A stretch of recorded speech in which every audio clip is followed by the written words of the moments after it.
큰 행사들이 있으니까 이번 주에 이제 지키려고 합니다.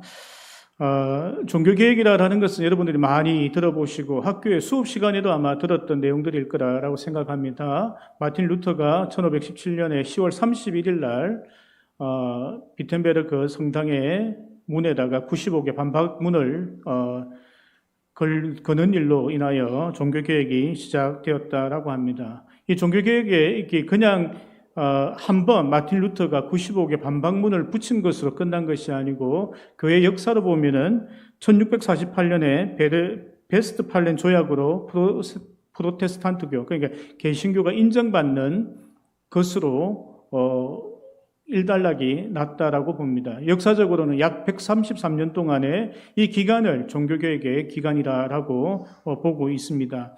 그만큼 종교개혁이 쉽게 한 번에 완성된 것이 아니라 정치적으로, 사회적으로, 종교적으로 개혁의 대상들이 많았다라는 것, 또 개혁을 시작하고 나니까 이것뿐만 아니라 95개뿐만 아니라 많은 개혁할 또 변화되어야 될 것들이 있다라는 것을 알게 되었고 개혁이 오랜 시간 동안 이루어졌다라는 것입니다.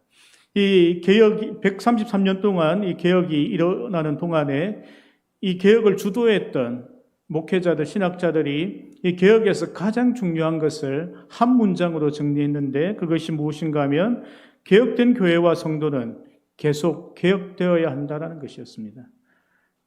우리가 개혁되었다, 우리가 개신교 성도가 되었다라는 것은 앞으로도 계속적으로 내 인생은 변화되고 개혁되어야 한다는 것입니다. 그래서 제가 개혁주의 수업을 들을 때 우리 교수님께서 이런 말씀을 하셨어요. 지금 우리는 종교개혁 당시의 학자와 성직자들보다 더 개혁되어 있어야 합니다. 뿐만 아니라 우리는 마틴 루터나 존 칼빈보다 더 개혁주의 또한 개혁된 인생을 살고 있어야 합니다라고 교수님이 이야기하는 걸 들었습니다. 그만큼 이 개혁이라는 것은 그 시대에 한 번으로 끝난 것이 아니고 지금까지 우리는 계속 개혁되어지고 있어야 한다는 것을 이야기한다는 것입니다. 우리가 3.1절이라든지 광복절을 지킬 때 어떻습니까? 옛날에 일어났던 그 사건에 대하여 기념하고 기억하기 위하여 우리가 그 날을 지킵니다. 하지만 종교개혁주의를 지키는 것은 단순히 마틴 루터에 의하여 우리가 이러한 개신교가 생겼다 혹은 존 칼빈에 의하여 장로교가 태생되었다는 것을 기념하는 것이 아니라 우리 자신이 지금도 변화되고 있는지 성숙하고 있는지 성장하고 있는지를 한 번 더 점검하는 시간으로 우리는 삼아야 될 줄로 생각되어집니다. 그러므로 오늘 설교 제목을 이제 개혁의 시작과 마무리라고 합니다. 그 마무리는 1600년도에 일어난 것이 아니라 지금도 아직도 마무리되어지지 않고 계속 이어지고 있어야 한다는 의미에서 오늘 설교 제목을 개혁의 시작과 마무리라고 정하게 되었습니다. 이 종교개혁을 역사적으로 우리가 한번 먼저 살펴보려고 하는데 역사적으로 굉장히 의미가 있습니다. 왜냐하면 우리가 그 역사를 반복해서 답습하지 말아야 하고 그 역사 속에 일어났던 하나님의 놀라운 은혜들을 우리가 보기 위하여 종교개혁의 역사를 좀 살펴보려고 합니다. 루터가 종교개혁을 일으킬 때에 그때 당시에 중세 가톨릭은 굉장히 성적으로 문란하고 물질적으로 타락된 그러한 시대를 보내고 있었습니다. 사생아가 있는 교황이 생기기도 하고 동성연애를 하는 교황들도 생겨나기도 하고 성직자들이 바람을 피기도 하고 그러한 일들이 비일비재했던 시대였습니다. 뿐만 아니라 물질적으로도 교회가 풍성하고 어떠한 방법을 다하여서도 헌금을 거두려고 하는 그 시대였습니다. 우리가 유럽 여행을 가면은 화려한 성당들 많죠? 그것이 성도들의 고열을 짜서 지은 것입니다.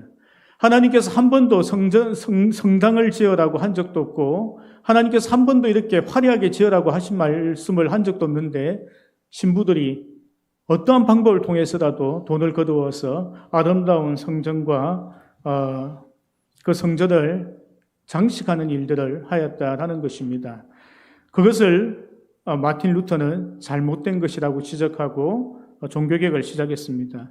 또한 그 시대에 가톨릭의 가장 큰 문제 중에 하나가 인간의 죄사함을 인간이 하는 그러한 교리를 만들었다라는 것입니다. 신부가 교황이 마리아가 하나님의 중재자로 서서 인간의 죄 문제를 해결한다라고 했던 것입니다. 미사를 드릴 때에 알아듣지도 못하는 라틴어로 이야기하면서 마지막에 성찬을 행하면서 떡과 포도주를 주면서 자, 너 하나님 백성 됐어. 너는 구원받았어. 세례를 주고 너는 이제 하나님 백성 됐어. 구원이 되었어.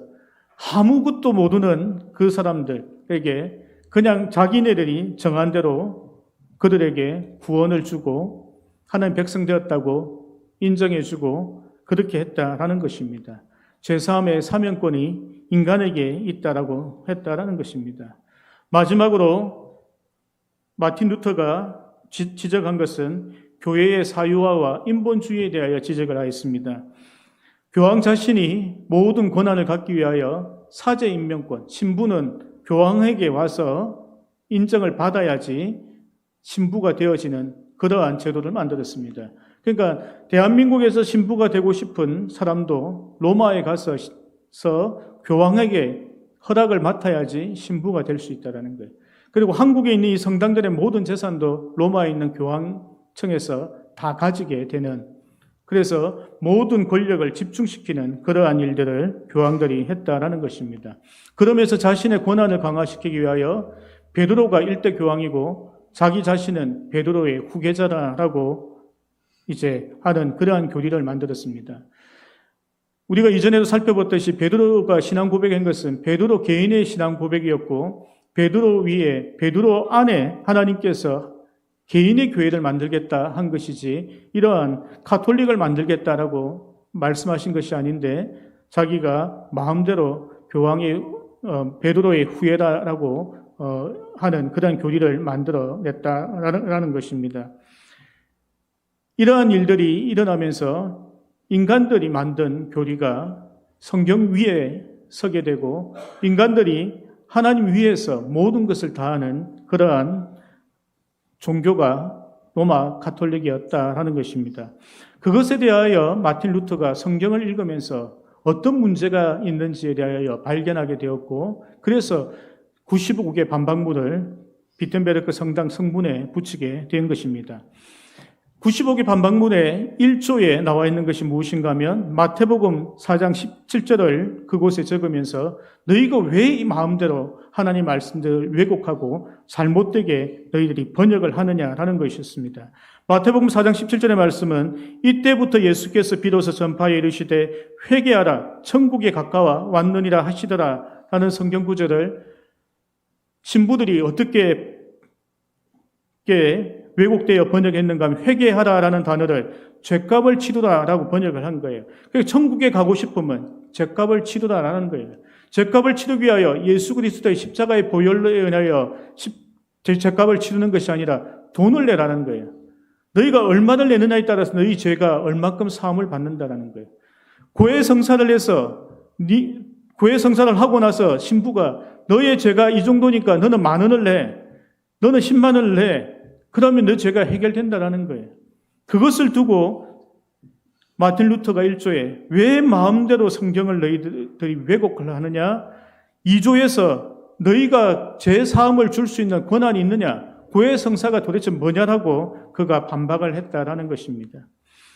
결국 하나님의 기준에 인간이 맞추는 것이 아니고 인간이 마음대로 하나님을 이용하여 기준을 정하고 거기에 맞추게 되는 그러한 지금 현대사회의 사이비 교주와 같은 일들을 교황이 했다라는 것입니다. 그런데 하나님께서는 루터와 천주교의 싸움인 이 일을 그냥 두지 않았다라는 거예요. 그냥 루터는 하고 싶었던 일이 교황이나 신부들이 좀 정신 차리라라고 그냥 비텐바르크 성문 앞에 붙였던 거예요. 원래 그곳이 어떤 곳인가 하면 그냥 자기가 질문이 있거나 뭔가를 제시하고 싶으면 그 성문에다가 글을 적었던 거예요. 글이 그냥 칠판과 같은 기능을 했다라는 것입니다. 그냥 예를 들어서 하나님은 남자입니까? 이렇게 질문을 하면 누군가가 남자 아닙니다. 어떤 사람은 여자입니다. 하나님 어머니입니다. 자기 마음대로 글을 적는 거예요. 그래서 그 질문을 하고 그 질문에 대답을 하는 것이 그냥 그때의 관리였기 때문에 그 성당 문에다가 그냥 부착을 한 거예요. 근데 이 일을 하나님께서 그냥 이렇게 가톨릭 안에서의 싸움으로 두지 않으시고 이것을 하나님께서는 전 세계가 이 은혜를 누리게 하기 위하여 하나님께서 일을 하셨다라는 것입니다. 마틴 루터가 95개의 반박문을 적고 나니까요, 교황이 노발대발했겠죠.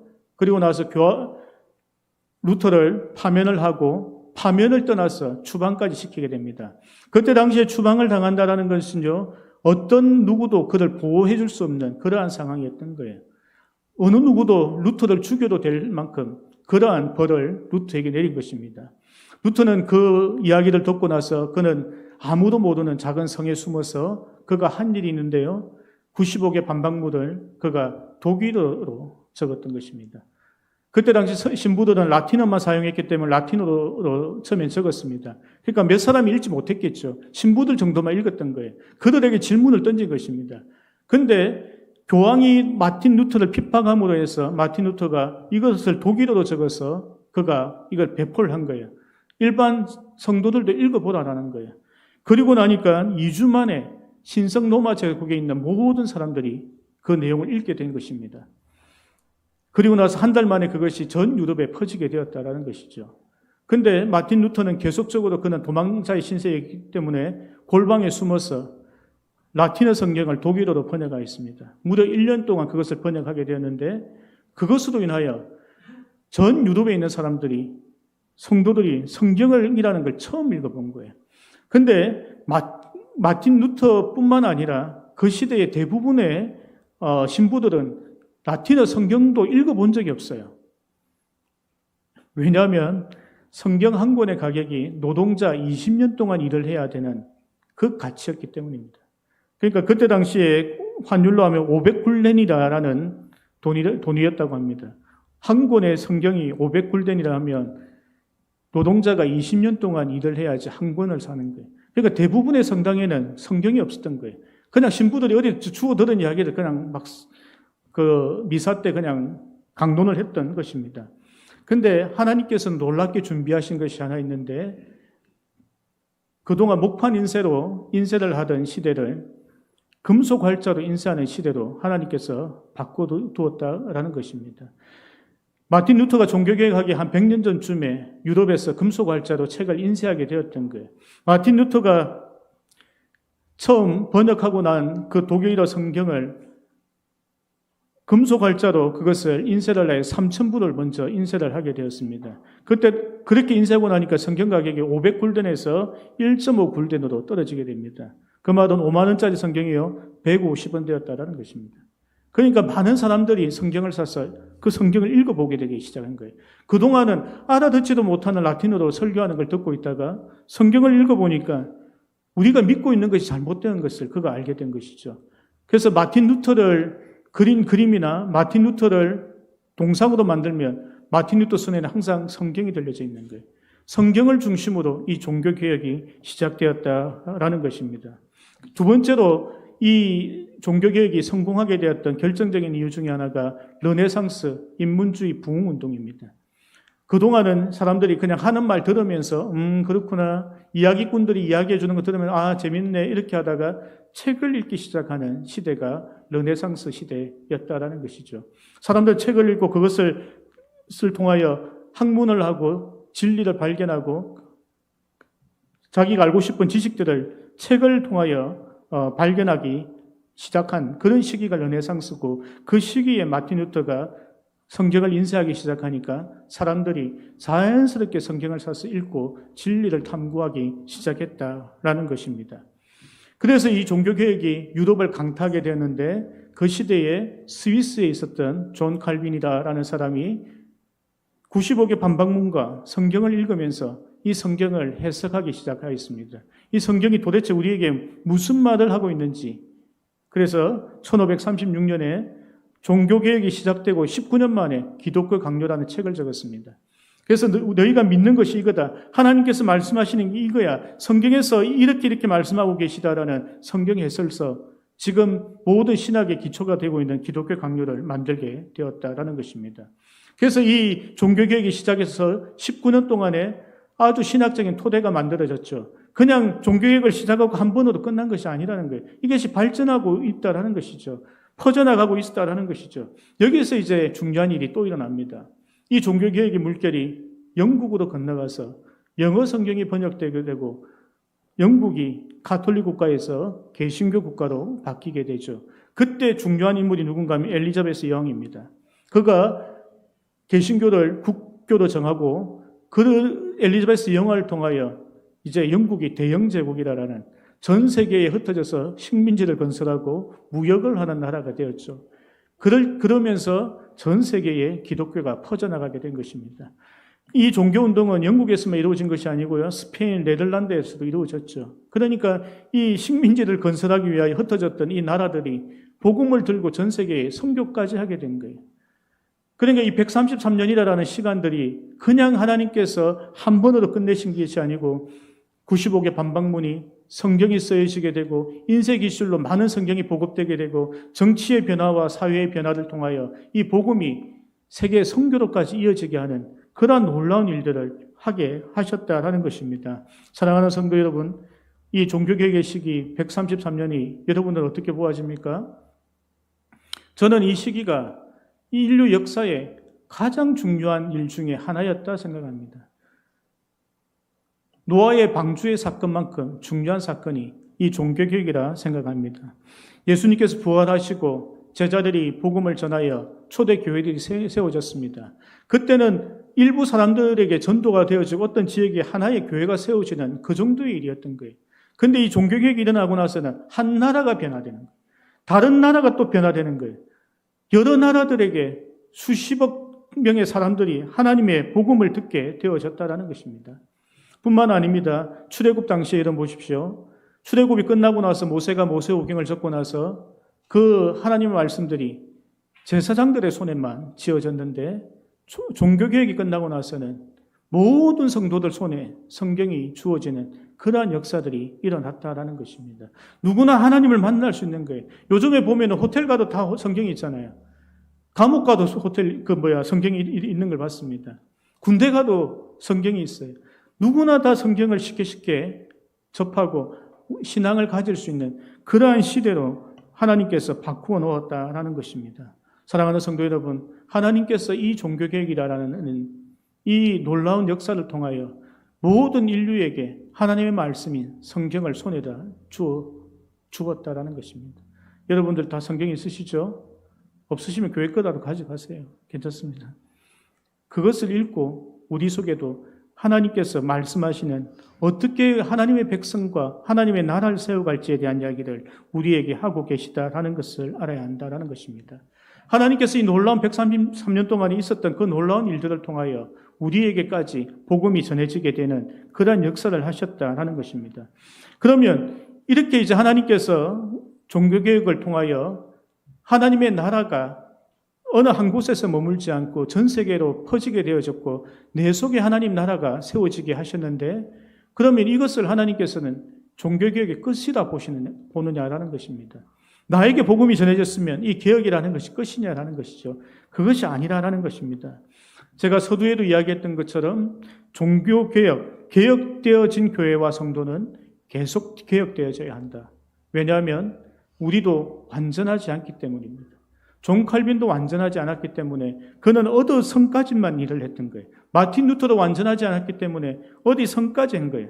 그 다음에 종교개혁자들이 받아서 더 보충하고 해서 지금 교회들이 더 성장해가고 더 완전해져가고 있다라는 것입니다. 이 상황에서 우리는 어떻게 해야 할까요? 우리의 신앙은 어디까지 개혁되어지고 어디까지 자라가야 할까요?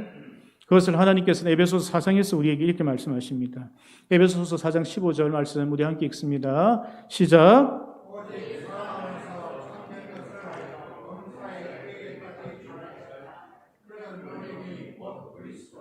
아멘.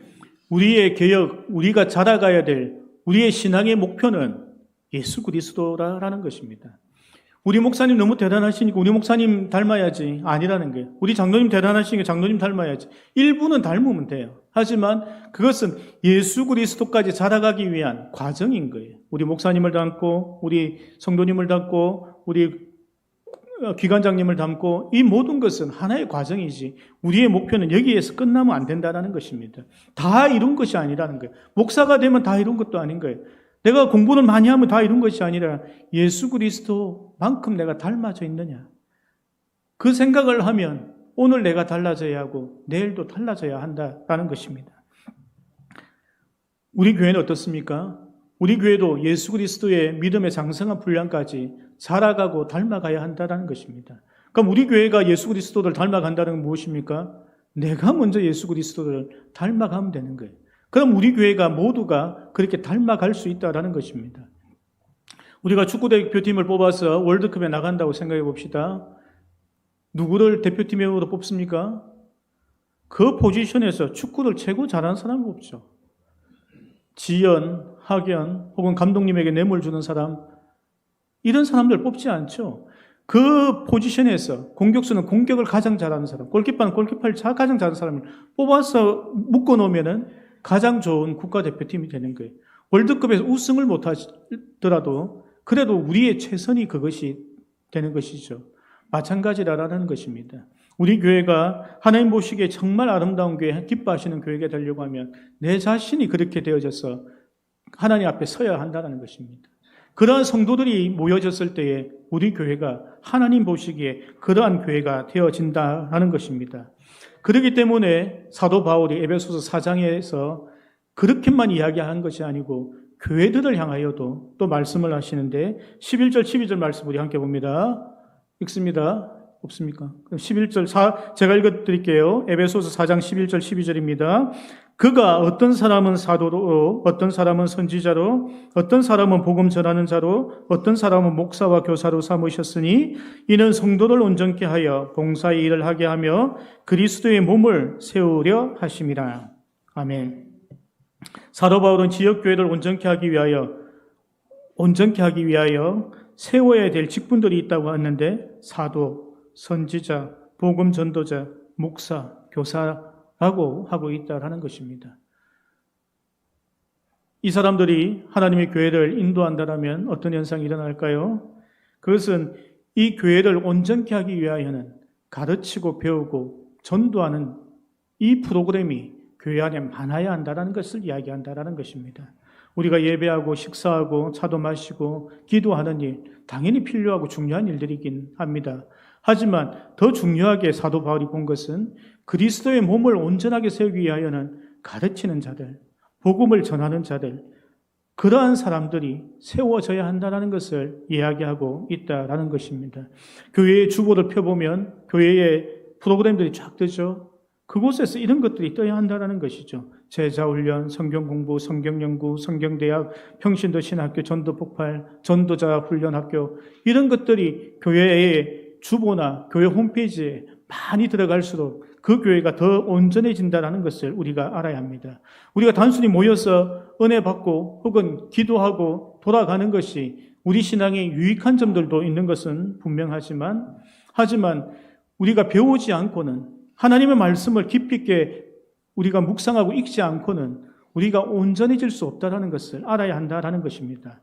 사도 바울이 고린도 교회에 편지 보낼 때 그 주 내용이 뭡니까? 너희들은 그 체험하고 방언하고 체험하고 기적이 일어나고 이런 것을 너희가 관심을 갖지만 그것이 아니라는 거예요.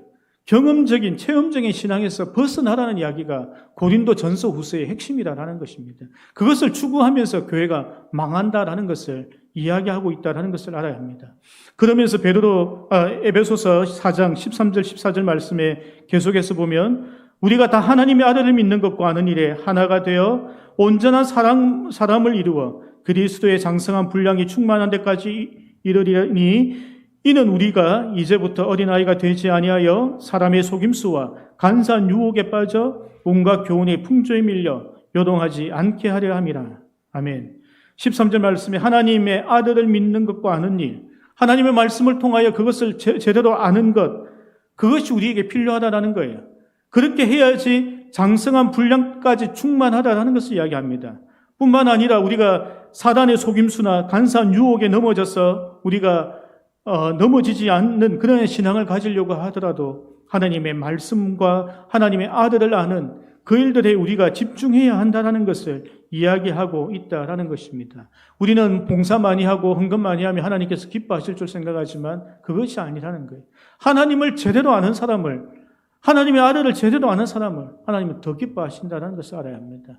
그 말씀을 통하여 하나님을 더 알아가는 것, 그것이 우리 신앙의 핵심이 되어야 한다라는 것입니다. 그것이 결국엔 어린아이 신앙이 되지 않는다라는 것이죠. 유혹에 넘어지지 않는다라는 것입니다. 흔들리지 않은 신앙을 갖게 된다라는 것을 이야기하고 있다라는 것입니다. 한 번의 체험으로, 또한 한 번의 기쁨으로, 한 번의 기도 응답으로 그것으로 끝나는 것이 아니라 항상 하나님의 성령에 충만하며 하나님 말씀대로 살아가며 그 말씀이 나를 주장하게 하는 그러한 신앙을 하나님께서는 우리에게 요구하고 계시다라는 것입니다. 그런데 오늘 본문을 읽었죠. 사도 요한이 이제 이 시대 끝을 이제 이야기를 하고 있습니다. 이 시대 끝의 핵심이 무엇이라고 이야기합니까? 1장 1절의 첫 서두에 나오는 것이 무엇입니까? 예수 그리스도의 계시다. 그러니까 이 시대의 시작과 끝은 예수 그리스도라는 것을 지금 이야기하는 거예요. 그러니까 알파와 오메가 되신 예수 그리스도라고 우리가 말하는 것입니다. 그럼 그 예수 그리스도를 믿는 우리가 예수 그리스도를 제대로 알게 되었을 때 하나님께서는 우리에게 어떠한 모습을 가지라고 오늘 말씀하고 있는지 우리 보려고 합니다. 오늘 본문의 4절 말씀을 보면요. 요한이 아시아에 있는 7교회에 편지했다라고 이야기합니다. 그럼 누구한테 편지한 겁니까? 말세를 살고 있는 우리 교회들에게 읽으라고 하나님께서 우리에게 남겨주신 거예요. 그러면 우리가 그 성경을 읽을 때 우리가 무엇에 집중을 해야 합니까? 5절 말씀을 보면 하반절에 보면요. 우리를 사랑하사 그의 피로 우리 죄에서 우리를 해방하시고 예수 그리스도의 피로 우리가 죄에서 해방이 되었다라는 거예요. 그러니까 예수 그리스도의 피가 우리에게 있어 죄 문제가 해결된 것을 우리가 믿음으로 우리가 받고 살아가라는 거죠. 다 그것을 믿으시죠? 예수 그리스도의 피가 우리에게 있다고 믿으시죠? 우리 교회 속에 있다고 믿으셔야 하는 거예요. 그것이 우리의 믿음과 신앙이 되어야 되는 거예요. 그러면 그렇게 믿고 살아가는 사람은 어떠한 삶을 살아가는지가 이제 6절에 나와 있는 거예요. 함께 읽습니다. 6절 시작. 그의 아버지 하나님을 위하여 우리는 나라와 제사장으로 삼으신 그에게 영광과 능력이 세세토록 있기를 원하노라. 아멘. 6절 말씀에 그 아버지 하나님을 위하여 우리를 하나님의 나라와 제사장으로 삼으셨다는 거예요. 그러니까 말세를 살아가고 있는 우리 모두는 하나님의 나라가 되어야 된다는 거예요. 하나님의 제사장이 되어야 된다는 거예요. 그것을 이 사도 요한이 요한계시록 1장의 서두에서 우리에게 말씀하고 계시다는 거예요. 교회에 있는 성도들에게 그것을 명심하라고 하는 것입니다. 하나님의 나라가 우리 속에서 이루어져야 한다는 것입니다. 우리가 제사장 직분의 그 사명을 잘 감당하는 그러한 삶을 살고 있으라는 거예요. 우리가 믿음의 장성한 분량까지 자라가면서 우리의 삶을 보니까 너희들은 하나님 나라고 하나님의 제사장이구나 라는 것을 사도 요한이 이야기하고 있다는 것입니다. 우리가 이것을 놓쳐버리면요, 교회주의에 빠집니다. 형식주의에 빠집니다. 전통주의에 빠집니다. 중세시대 그 개혁되어야 됐던 가톨릭 교회처럼 그렇게 되어지는 거예요. 교회에 그냥 들랑달랑 목사님이 시키는 거 하면 세례 받았으니까 천국 가는갑다. 입으로 시인하라니까 예, 예수님이 있습니다.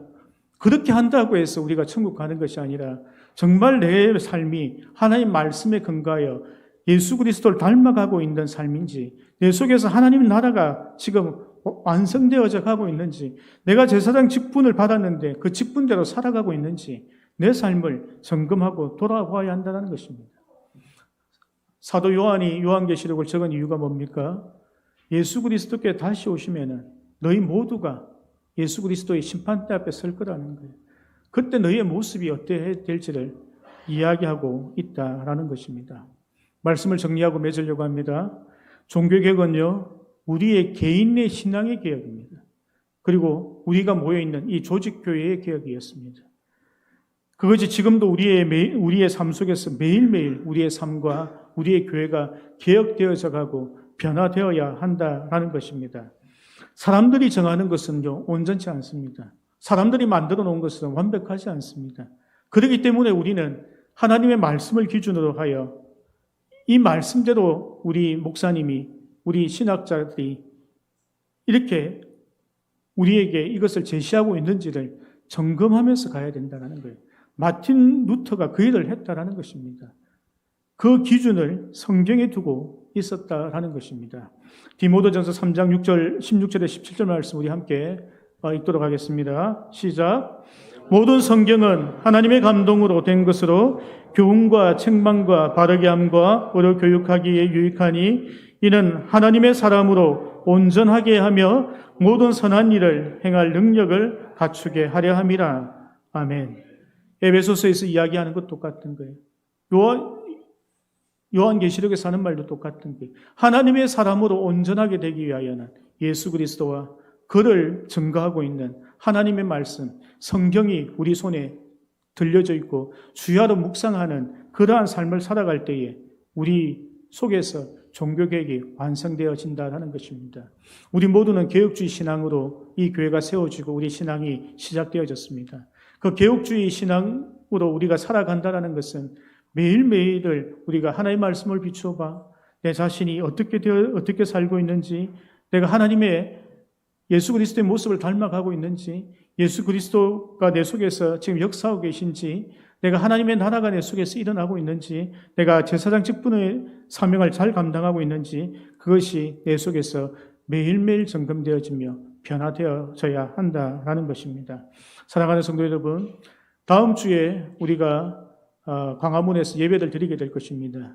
저 역시도 광화문 가지 못하지만 유튜브로 참여하겠죠. 그때 우리가 생각해야 될 것 중에 하나가 마틴 루터가 했던 그 마음이라 생각합니다. 우리 속에 변화되어야 될 것이 무엇인가? 우리 속에 새로워져야 될 것이 무엇인가? 우리 속에 그것이 먼저 이루어져야 한다는 것입니다.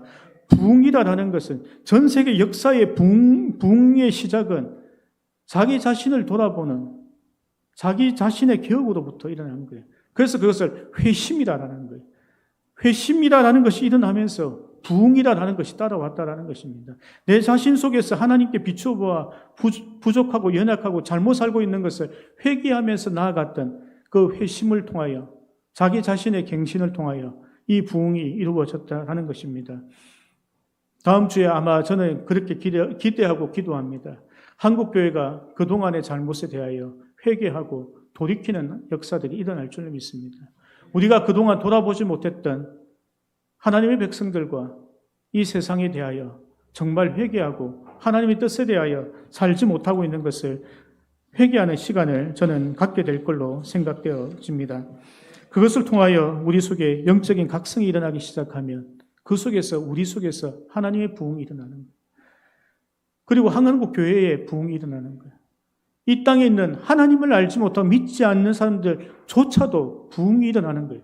그것이 에베소 땅에서 일어났고 평양에서 일어났던 일들입니다. 미국의 펜사콜라에서 그런 일이 일어났고 웨슬리 부흥 운동으로 영국이 나라가 뒤집어졌던 일들이 있었던 것입니다.